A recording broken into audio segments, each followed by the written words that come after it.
Park में सैर करते हुए मैंने देखा एक नौजवान लड़का एक अधेड़ उम्र की औरत का सहारा देकर बेंच पर बैठा रहा था। मैंने सोचा शायद माँ और बेटा होंगे।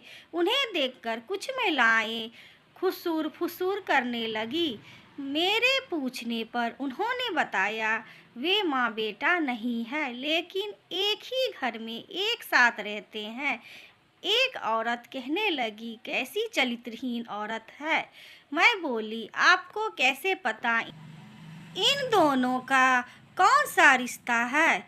आपको किसी के बारे में ऐसे नहीं बोलना चाहिए। वह औरत मुंह बनाकर बोली, सारे शहर को मालूम है, किसी से पूछ लो। लेकिन उसकी बात मेरे गले से नहीं उतरी। अगले दिन मैंने देखा वे दोनों बेंच पर बैठे थे और लड़का उस महिला को संतरा छील कर दे रहा था। मैंने उन्हें नज़रअंदाज किया, लेकिन औरतें की उल्टी सीधी बात करने लगी। तीसरे दिन मैंने देखा वह लड़का अकेला बैठा था बेंच पर। मैं बेंच पर उससे थोड़ी दूर बैठ गई। मुझे रहा नहीं गया। मैंने पूछा, आज वे नहीं आई? वह बोला, वह कौन? मैं सकबका गई। वह बोला, जो आपके साथ रोज आती हैं। क्या लगती हैं वो आपकी? उसने ठंडी सांस भरी और बोला, कहने को तो कुछ भी नहीं वे मेरी, लेकिन फिर भी सब कुछ है। मतलब मुझे शक होने लगा। उसने कहा, थोड़ी लंबी लंबी कहानी है, सुनेंगी आप? हाँ हाँ हाँ, ज़रूर सुनूंगी। मुझे जिज्ञासा होने लगी। वह बोला, वैसे तो मैं उनका किराएदार हूँ और मेरी मकान मालिकिनी।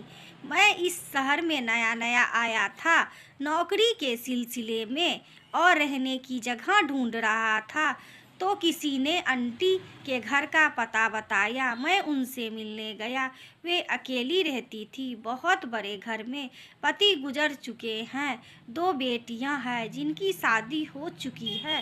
पहली बार उनको देखा तो पता चला कि माँ कैसी होती है। बहुत छोटा था जब माँ गुजर गई।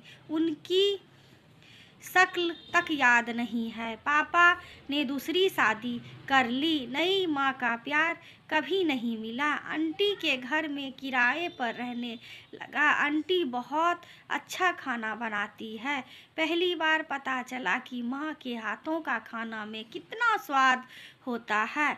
मैं आंटी के बाहर के सारे काम देखता हूँ। आंटी मुझे अच्छा अच्छा खाना बनाकर खिलाती है। यहाँ तक कि आंटी की बेटियाँ मुझे राखी बांधती है।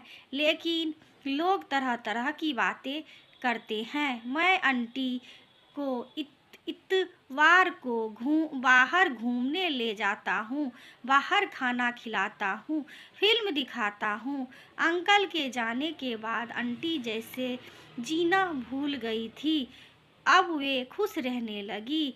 लोग हमारे चरित्र पर उंगली उठाते हैं, उल्टी सीधी बातें करते हैं। मुझे अपनी परवाह नहीं है, लेकिन जब आंटी के बारे में कोई कुछ कहता है तो बहुत बुरा लगता है। मैं अकेला इस समाज से तो नहीं लड़ सकता, इसलिए चुप रहता हूँ। उसने एक आह भरी। उसकी बातें सुनकर मेरी आंखें भर आई। तुमने शादी नहीं की? कोशिश की थी, लेकिन जब भी किसी लड़की को कहता हूँ कि शादी करने के बाद आंटी भी मेरे साथ रहेगी तो वे मना कर देती है। अब इस उम्र में मैं आंटी को अकेला नहीं छोड़ सकता। मेरे आंसू देखकर वह बोला, अरे दीदी, आप तो भावुक हो गई। सब लोग आपकी तरह नहीं होते। दुनिया बहुत निष्ठुर है। अब आपको दीदी बोला है तो आप ही मेरे लिए कोई लड़की ढूंढ दें, लेकिन एक शर्त है, आंटी मेरे साथ ही रहेगी। मैंने मुस्कुरा कर कहा, हाँ हाँ ज़रूर। अच्छा दीदी, चलता हूँ।